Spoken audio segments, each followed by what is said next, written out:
Existe una famosa leyenda que involucra a la reina consorte de Francia y de Navarra, María Teresa de Austria, y a su querido paje de origen pigmeo llamado Nabo. Hoy les contaré la historia detrás del mito. Pero antes de comenzar, te invito a suscribirte y activar la campanita para que no te pierdas de futuros videos. Ahora sí, comencemos.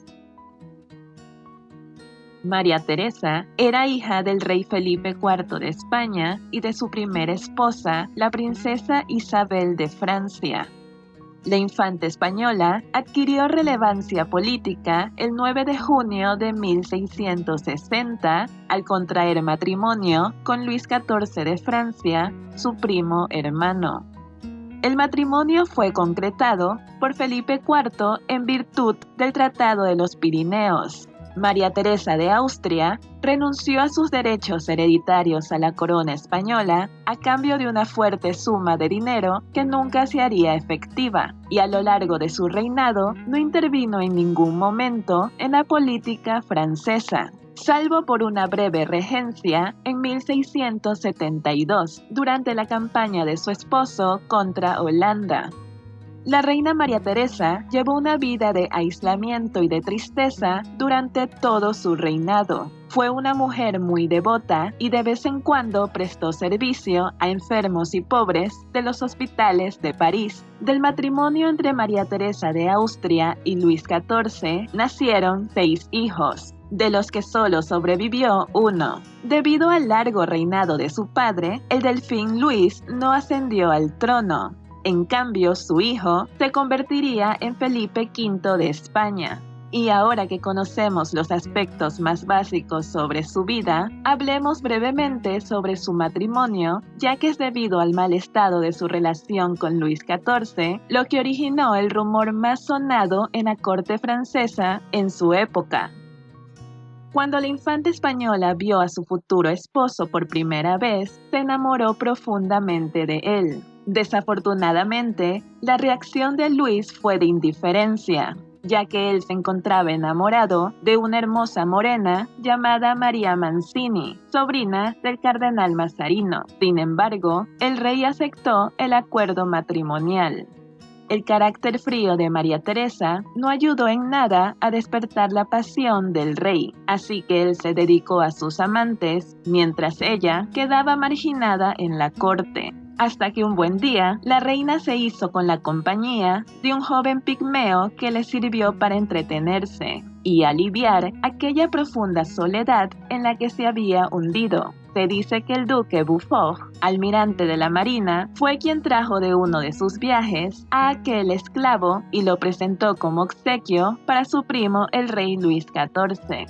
Pero, ya que éste no se encontraba muy interesado en el peculiar pigmeo, se le ocurrió que María Teresa apreciaría tener a una persona de placer a su lado, algo que era muy común en la corte de los Austrias. Aquel pequeño esclavo le haría compañía a la taciturna reina consorte. La hija de Felipe IV contaba bajo su cargo a un séquito de damas y consejeros, algunos españoles, para combatir el aislamiento que le brindaba la corte francesa. En este contexto, María Teresa tomó en su compañía al joven pigmeo y lo bautizó con el nombre de Nabo, tras lo cual fue integrado en el círculo de confianza de la reina.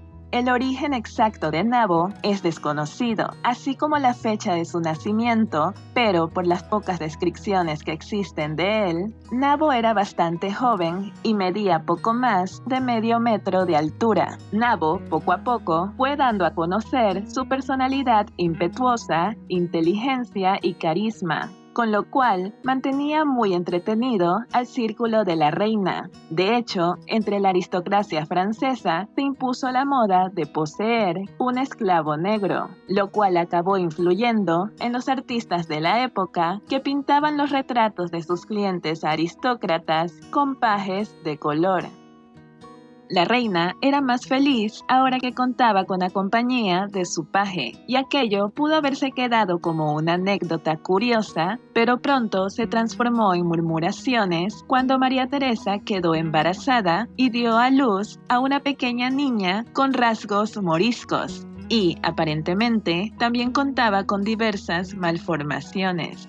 Ana María Luisa de Orleans, la gran Mademoiselle, recogió en sus memorias dicho acontecimiento de la siguiente manera. El hermano del rey me contó lo difícil de la enfermedad de la reina, de cómo su primer capellán se había desmayado de aflicción, y el príncipe y toda la gente junto con él se habían reído de la cara que puso la reina cuando vio que la hija que había dado a luz se parecía a un pequeño moro que el señor de Beaufort había traído, el que era muy bonito y que siempre estaba con la reina. Luis XIV no encontraba satisfactoria ninguna hipótesis sugerida por los médicos a cargo del parto de la reina, ya que estos culpaban a las aceitunas negras traídas de España que la reina consumía, así como al chocolate. Otros se aventuraron a decir que era culpa del clima o la falta de oxigenación a la hora del parto. Muchos historiadores descartan la posibilidad de que María Teresa hubiera mantenido relaciones extramatrimoniales con Nabo, ya que su personalidad puritana no se lo habría permitido. También se descarta que el pigmeo hubiera podido obligar a la reina a mantener cualquier tipo de relación, pues se trataba de un joven de corta edad, así como estatura. Se cree que tal vez la pigmentación de la piel de la niña podría deberse a una cianosis, es decir, la coloración azulada en la piel de ciertas zonas del cuerpo o de la membrana mucosa que generalmente se debe a la falta de oxigenación en la sangre. Sobre las hipótesis hablaremos más adelante. El destino del paje de la reina fue desalentador, ya que varias fuentes mencionan que murió en 1666 y que las causas de su fallecimiento se desconocen. Pero sobra decir que aquel acontecimiento arrastró a María Teresa a una profunda depresión una vez más, una que su esclavo pigmeo había aligerado el tiempo que pasó a su servicio. Con respecto a la hija negra de María Teresa, los médicos de la corte confirmaron que la niña murió porque era débil, delicada y jamás tuvo salud. María Teresa falleció 20 años después del polémico alumbramiento y, 12 años después de su muerte, en 1695, una monja tomaba los hábitos en el convento de Moret. Toda la corte del rey estuvo presente en la ceremonia de la lectura de votos por parte de la novicia, y el mismísimo Luis XIV le concedió a la joven una pensión vitalicia de 300 libras. Aparte que desde hacía ya 10 años que la Casa Real venía pagando su noviciado. La joven monja era continuamente visitada por la marquesa de Maintenon, quien fue la encargada de criar a los hijos bastardos del rey durante algunos años. También eran asiduos visitantes del convento el gran Delfín Luis, hijo y heredero del rey Sol, y sus hermanos, lo que acrecentaba más las dudas acerca de la identidad de aquella monja a quien la corte le prodigaba tantas atenciones y deferencia. María Teresa sí dio a luz una hija el 16 de noviembre de 1664, la cual se llamó María Ana de Francia, y esta murió 40 días después de su nacimiento. La niña realmente nació con las misteriosas características antes mencionadas en el video.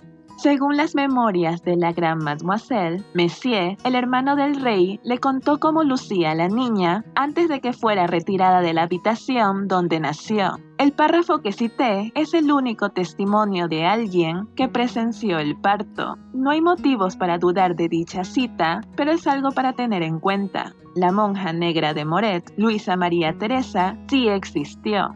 No es una leyenda, la mujer fue 100% real.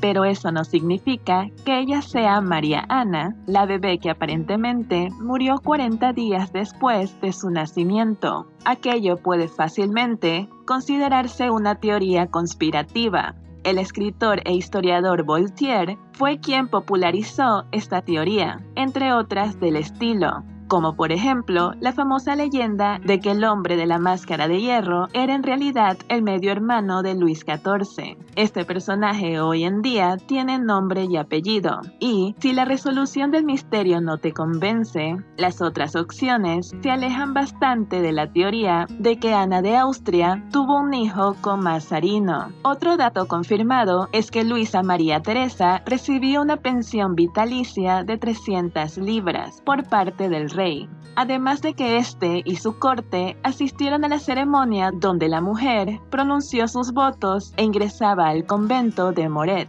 Este hecho refuerza una de las teorías más populares, la que sugiere que la monja Luisa María pudo haber sido hija de Luis XIV y una joven esclava negra que en la corte desempeñaba papeles de salvaje en las comedias teatrales que se representaban. Pero la historia de origen más realista sugiere que Luisa María Teresa no era la hija secreta de los reyes, sino una huérfana entregada por Madame de Maintenon al convento. La niña habría nacido de una pareja de moros que trabajaban para el rey. Varias fuentes informan que Luis XIV tenía un cochero morisco casado con una hermosa mujer. Tuvieron una hija de la que el rey y la reina fueron padrinos. Cuando los padres murieron, fue ingresada a un convento. Como ahijada del rey, esta niña podía referirse al delfín como su hermano. Además que eso explicaría por qué su nombre es una combinación del rey y la reina.